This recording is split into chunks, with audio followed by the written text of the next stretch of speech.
O programa a seguir tem classificação indicativa livre.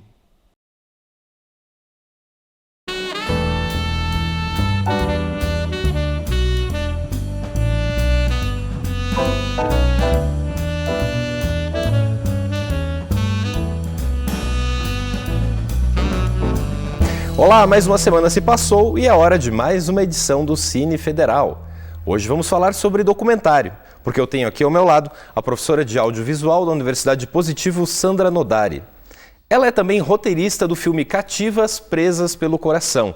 Essa produção é assinada pela cineasta Joana Nin, que já é responsável por outros 2 filmes, Visita Íntima, de 2005 e A Luz do Dia, em 2013.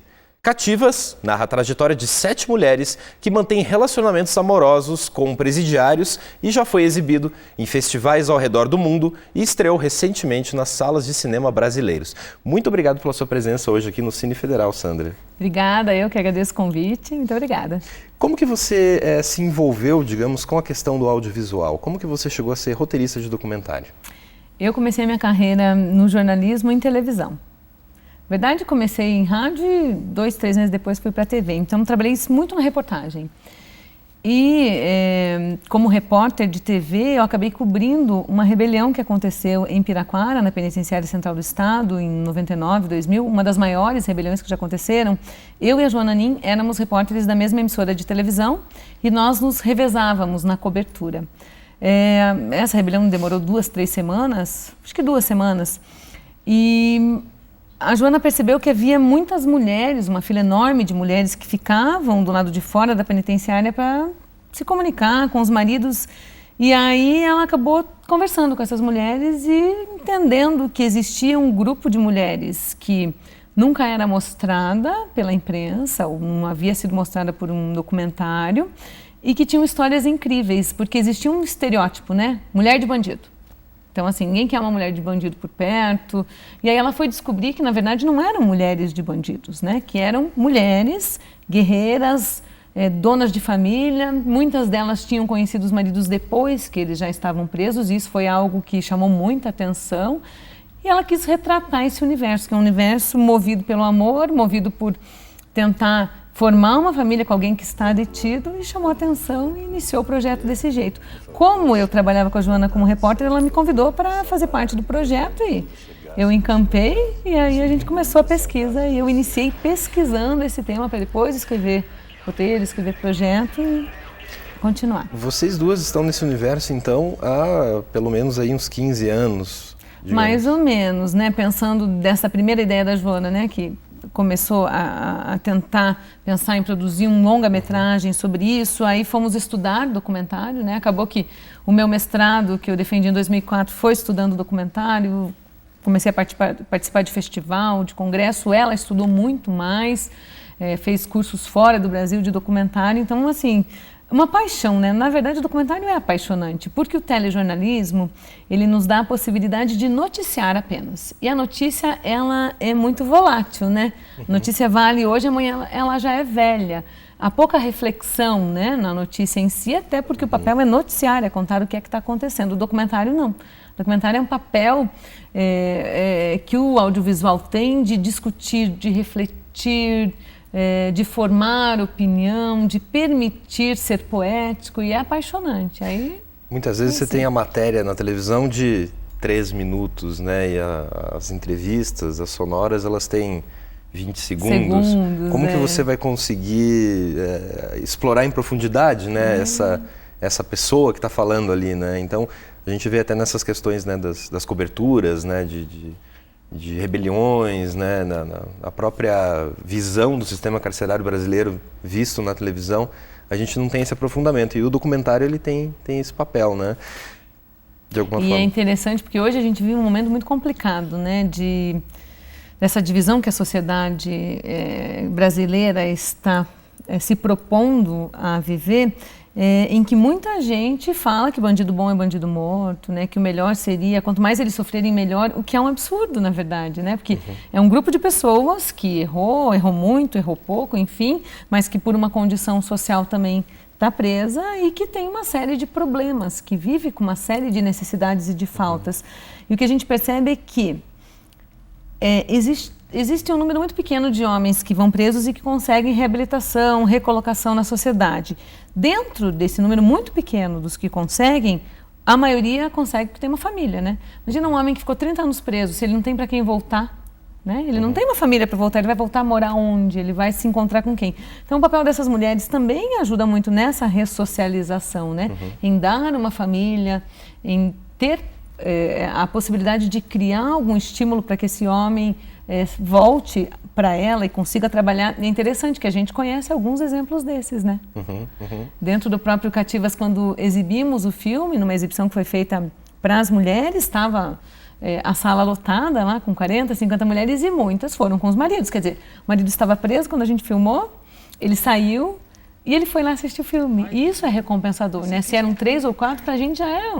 A gente acredita, né, nesse projeto, nesse aspecto, né? Que esse amor consegue fazer com que esses homens se recuperem. E explica pra gente, Sandra, então as mulheres, a maior parte delas que mantêm esses relacionamentos é enquanto a pessoa está presa lá, o marido no caso. Muitas vezes é isso que acontece, não? É bem comum que isso aconteça. Mulheres solitárias acabam ouvindo rádio, aqueles programas que leem cartas de amor, aí elas começam a se corresponder com quem escreveu aquela carta sem saber que às vezes o homem está preso. E aí elas se apaixonam pelas cartas, né? Porque toda logo do Cativas é um formato das cartas e dos desenhos que eles fazem, porque eles têm lá um esquema lá dentro. O Décio Pinhatari dizia que era um sistema de copyright, que alguns escreviam melhor que os outros mesmo, que fazem cartas lindas, cheirosas. Quem é que recebe carta hoje, né? Ninguém recebe, a não ser que seja conta. Uma mente criativa lá então para fazer isso. Então eles as conquistam, elas se apaixonam, depois lá no momento ele, mas tem um problema, deixa eu te contar. E aí conta que não precisa, mas aí elas já estão envolvidas e elas vão lá. E hoje para visitar tem que fazer uma carteirinha especial, tem que casar, né, ou ter uma união homoafetiva, então é um trabalho complicado. E aí elas vão conhecer o mundo da prisão. E como que foi se aproximar desses personagens? A aproximação é uma aproximação sempre complicada, né? Ela começou lá em 2003 e a gente foi aprendendo a lidar com as mulheres também, porque são mulheres muito fragilizadas pelo preconceito da sociedade. Muitas mulheres que já tinham suas imagens, tinham sido utilizadas pela imprensa e elas sofreram por conta disso, né? Então, apareceu imagem numa matéria e a mulher perdeu emprego. Ou então os vizinhos começaram a caçoar dos filhos, que os filhos eram filhos de preso. Então elas são super reservadas, quando você fala que é jornalista, pronto, elas saem correndo. Então a gente teve um processo de conquista, esse processo demorou muito tempo. A gente conquistou as mulheres, conquistou a direção da penitenciária, as assistentes sociais, os agentes penitenciários de confiar no projeto. E aí, a partir do momento que a gente conquistou, nós passamos muitos dias, muitas manhãs e muitas tardes ouvindo as histórias. Sem filmar nada, digamos. Sem filmar, porque quando você chega com uma câmera, é um esparramo. É gente saindo para tudo quanto é lado e gritando, fugindo. Eu vou te processar e não me filme. Então, assim, foi todo um processo de produção bem interessante, né? Que no pesquisa, Cativas, né? Não a filmagem. A pesquisa a gente acabou fazendo sem vídeo, né? Anotando tudo, pegando o que dava, telefone e tal. E daí a filmagem a gente teve que fazer um processo em que só as mulheres que quisessem aparecer, aparecessem. Então, as visitas são sábado e domingo. A gente teve uma visita, por exemplo, que foi durante um dia de feriado. Esse dia de feriado não tinha visita, teve para que a gente pudesse filmar. Então a gente convidou vários casais, acho que eram 40 no total, conseguiu autorização da Vara de Execuções Penais, da Polícia Militar, do Presídio, todo mundo e reuniu para poder fazer as filmagens, por exemplo, dentro do pátio na penitenciária. Então o Cativas entra em lugares que muitas emissoras de televisão não conseguiram entrar, né? O próprio Caco Barcelos, quando quis fazer uma profissão repórter, mostrando uma cena de revista íntima, que é aquele momento em que a mulher tira a roupa e é revistada, ele não conseguiu. E aí ele foi pedir lá para a Joana Nin se ele podia usar a cena do Visita Íntima em que ela tinha isso. Né? Que realmente nós nos colocamos em situações que talvez ninguém nunca tenha entrado. Que são as cenas da revista e são as cenas também das visitas que eles têm, tanto no pátio quanto dentro do motel, que é onde eles têm uma relação íntima. Que é a visita, que é um dos filmes também, né? Que foi que saiu desse processo, né? Isso. Que lá de 2005, né? O Visita Íntima é um curta, a ideia sempre foi fazer um longa da Joana Nin, mas ela conseguiu aprovar primeiro um projeto de curta, foi um curta super premiado, ela ganhou 21 prêmios, foi exibido no Brasil inteiro, em vários países do mundo, e aí continuou a pesquisa, a gente nunca abandonou e agora conseguiu lançar o Cativas. E daí assim, então, essa negociação de alguma maneira não é só com o personagem, vocês tiveram também que conseguir essa liberação junto ao presídio, né? E eles acabaram vendo isso de uma forma muito positiva, não? Muito positiva, porque o projeto é um projeto que trata de amor, né? Então, a cadeia, como você falou agora há pouco, existe um estereótipo e existe uma imagem formada pela imprensa de que a cadeia é um lugar horroroso, onde só tem cenas de crueldade, onde só tem gente ruim, onde tudo é ruim. E aí a gente chega com um projeto dizendo, não, mas a gente enxerga amor dentro disso. Né? E aí foi um processo de convencimento mesmo. Então a gente tem que convencer primeiro o secretário da pasta, que é responsável pelo presídio, depois a vara de execuções penais, o juiz que é responsável por aquela penitenciária, depois o diretor do presídio. Aí não basta isso, né? Porque não adianta convencer só quem manda, tem que convencer as pessoas que vão ser os nossos pares lá dentro. Então todos os agentes penitenciários que tiveram que fazer escala às vezes a mais, por conta das filmagens, eles tiveram que trabalhar mais. As assistentes sociais que nos ajudaram a achar personagens. Algumas personagens a gente não conseguia de outra forma, então a assistente social, ela ajudava a encontrar.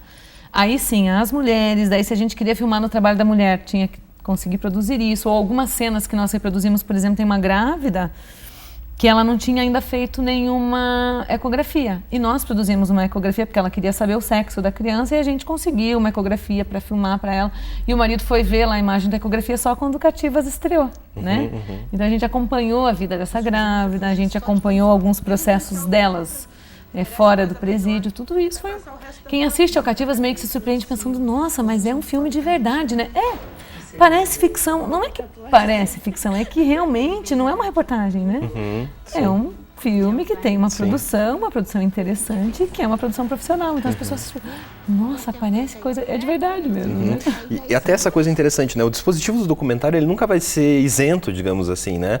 Por mais que se tenha uma ideia, ou já se teve uma ideia de que seria possível ser uma mosca na parede, na verdade, como você acabou de me relatar, ele tem, só o fato de estar lá dentro, ele acaba mudando, né, a realidade, o cotidiano daquelas pessoas que estão sendo retratadas.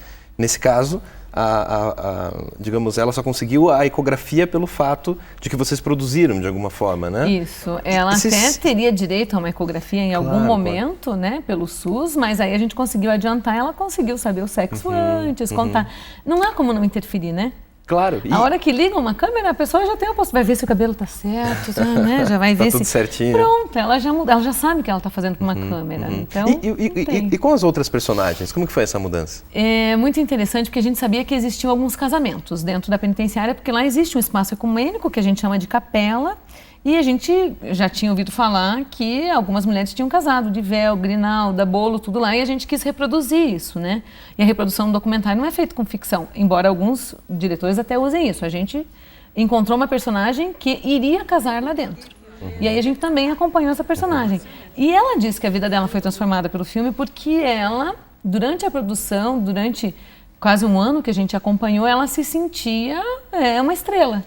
Né? E realmente se portava como tal, acabou virando a foto, né, do cartaz, e ela se sentia transformada. Em alguns momentos ela até dizia assim, nossa, eu acho que tudo na minha vida foi muito bom, eu só tenho a agradecer esse filme na minha vida. Quer dizer, a gente acaba transformando a pessoa que a gente está lidando porque ela entende que naquele momento ali ela é importante, e o audiovisual de uma forma ou de outra vai fazer com que a história dela seja uma história perpetuada para sempre, né? Quer dizer, quantas mil pessoas, milhões de pessoas vão assistir aquela história. Então essa transformação, ela é fantástica. A potencialidade da coisa, né? E assim, conta pra gente a questão do roteiro do documentário, que eu acho que é uma questão comum, assim, né? Principalmente os estudantes, eles têm uma dúvida, né? Ou enfim, quem não vai trabalhar com isso, mas tem uma curiosidade de saber como que é realizado esse roteiro. Eu acho que é interessante a gente falar também que você fez a pesquisa e a Joana, ela só vai entrar, digamos, claro, estava acompanhando, mas ela só conheceu essas pessoas, digamos, mais próximo da filmagem, né? Que é um dispositivo interessante. É uma forma da gente fazer, porque se o diretor já conhece o entrevistado e já conversou com ele, depois, no momento de entrevista, a entrevista perde todo o brilho, né? Porque vai contar de novo aquela história que já contou. E uma história, ela é fresca quando ela é contada pela primeira vez, né? Porque a pessoa que está contando a história, ela observa a tua reação, né? De surpresa. Então, ela também tem uma vontade de contar. Então, a gente sempre pensou assim, que a gente encontrava os personagens na pesquisa, mas a Joana conversava muito pouco com esse personagem. Se conversasse, não conversava sobre o assunto que entraria no filme, para que houvesse esse frescor, né? Isso vem muito lá da escola do Eduardo Coutinho, a gente aprendeu com ele, né? Ele sempre grande pai do documentário brasileiro. É, maravilhoso, ele sempre fez as pesquisas dele filmadas e ele assistia aos filmes. Então a gente tentou fazer um pouco disso. Eu estou na pesquisa lá desde 2013, então eu estou encontrando os personagens. E eu tenho uma facilidade de me aproximar das pessoas e de mostrar o que é que eu quero e de ganhar a confiança delas. Mas também é todo um contrato para não quebrar essa confiança, porque uma vez quebrada, acabou, né? Então, por exemplo, a gente nunca quis saber quais eram os crimes cometidos pelos maridos. Isso não nos interessava nunca. O que nos interessava é a história das mulheres, porque é um filme sobre mulheres, não sobre homens, embora os homens entrassem de vez em quando. E aí foi um processo de passar muitos dias conversando. Eu devo ter entrevistado umas centenas de mulheres, né? Por telefone ou pessoalmente, que uma indicava a outra. Aí, a partir disso, a gente fazia um resumo, que a Joana ia escolhendo as histórias. Ah, mas eu quero saber mais isso. Ligava de novo para a pessoa, encontrava de novo com ela para saber. Aí, eu quero essa personagem. Né? Então, essa personagem eu quero encontrar. E aí, ela encontrava, a gente produzia as cenas também, né?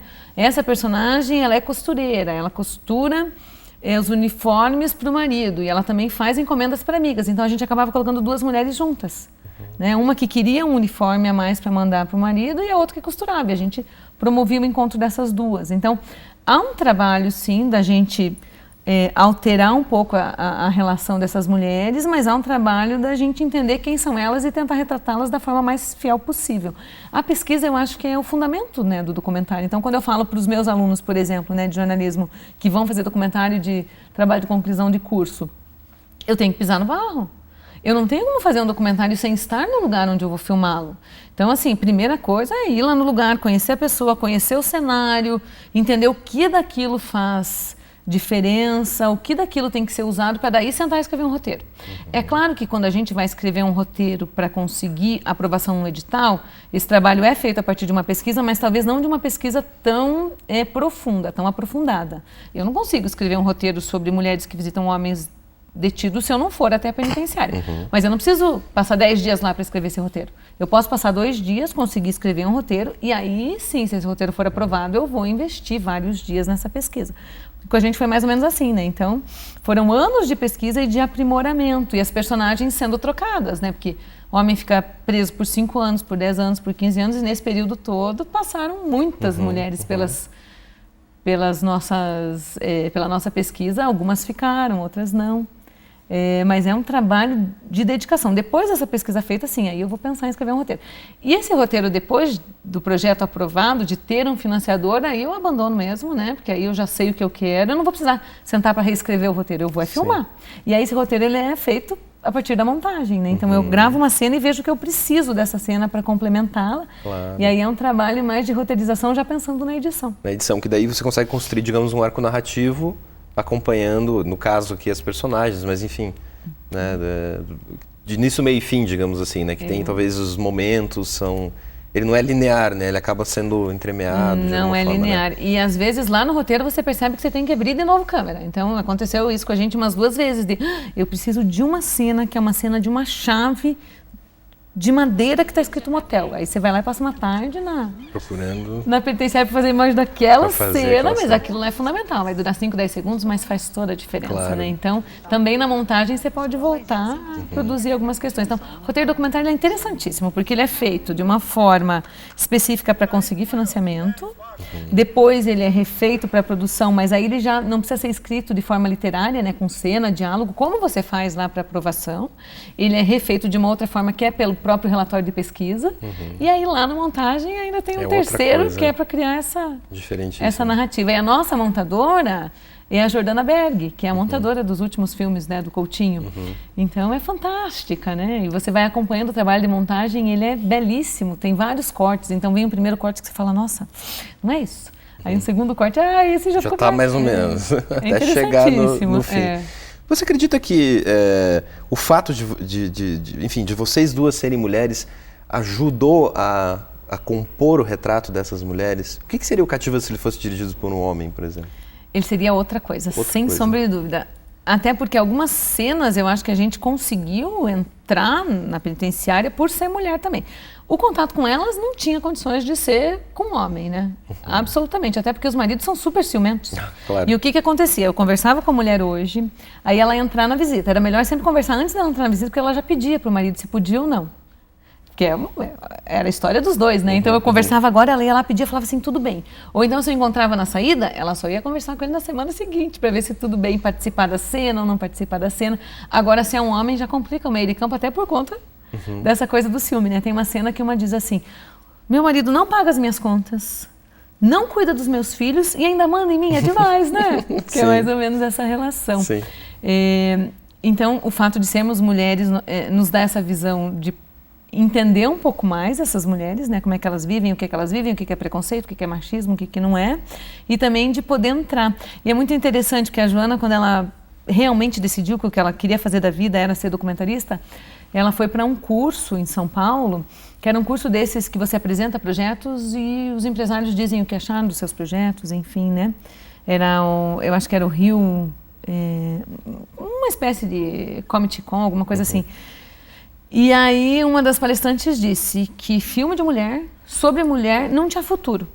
Era complicadíssimo conseguir ter patrocínio de filme feito por mulher, sobre mulher, né? E ela pensou, e agora? Desisto ou continuo? E ela continuou, né? Então ela sabe que foi uma batalha, e foi uma batalha mesmo.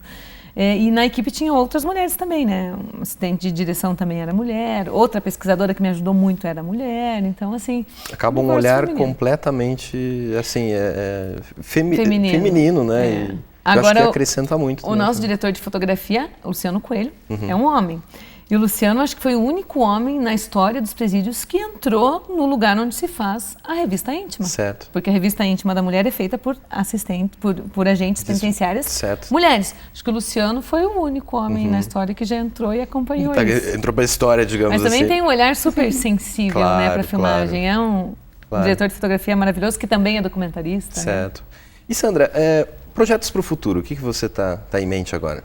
Então, na verdade, eu não escrevo projetos meus, né? Então, eu não sei se um dia eu vou dirigir alguma coisa, até porque eu tenho 40 horas numa universidade que já me tomam mais que 40 horas, eu sou mãe de 2 crianças, o meu projeto futuro é de fazer um doutorado, então, assim, eu não me vejo escrevendo projetos. Mas a Joana tem outros projetos em mente. Claro. E ela acaba sempre dizendo assim, esse projeto aqui é lá em Fernando Noronha, acho que eu não vou conseguir te chamar. Daí a pouco ela fala assim, não... Tentei outra pesquisadora, não deu, vamos lá. Vai você. Então, assim, mas eu estou muito ligada ao audiovisual sempre, tanto produzindo reportagens, né, dos alunos que a gente também consegue exibir em algumas emissoras de televisão, produzindo projetos, orientando os alunos do TCC, que é alguma coisa assim, que eu adoro, né? Agora, por exemplo, eu tenho 2 equipes, uma fechando um documentário sobre como é que são os imigrantes haitianos que estão aqui, então eles estão trabalhando nesse tema desde o início do ano. Conseguiram aprovar no edital do Futura, que patrocina projetos de conclusão do curso de estudantes de jornalismo, estão aqui terminando. E tem um outro documentário que está trabalhando com a história do MMA em Curitiba, porque pouca gente sabe, mas esses grandes atletas de MMA que hoje, né, são curitibanos e que vão para o mundo ganhar essas prêmios, lutas, lutar, às vezes, enfim... isso tudo surgiu das lutas de rua lá da década de 90, que era capoeira contra jiu-jitsu, e aí acabou que um dia disseram, vamos parar de brigar na rua, vamos fazer uma luta lá no círculo militar, e aí foi crescendo a coisa do treinar para lutar e foi dando origem a tudo isso. Então você se sente um pouco diretora também nessas orientações. Isso, editora, diretora. E vai embora. Tá certo, Sandra, muito obrigado pela sua presença aqui hoje, o papo foi muito legal. Eu que agradeço, eu digo que o Cativas está voltando a Curitiba, né? Certo, ficamos em cartaz ali no Cine System dos Jardins Américas, agora ele vai voltar para o Cine Guarani. Há pedidos, né? Muita gente, não vi. Então a Diana Moro, que é a distribuidora que fez um trabalho belíssimo, está conseguindo trazer. Nós já saímos de cartaz no Rio, mas entramos em cartaz agora em São Paulo, Cine Belas Artes, a negociação com Porto Alegre. Já estivemos em um estado do Nordeste, enfim.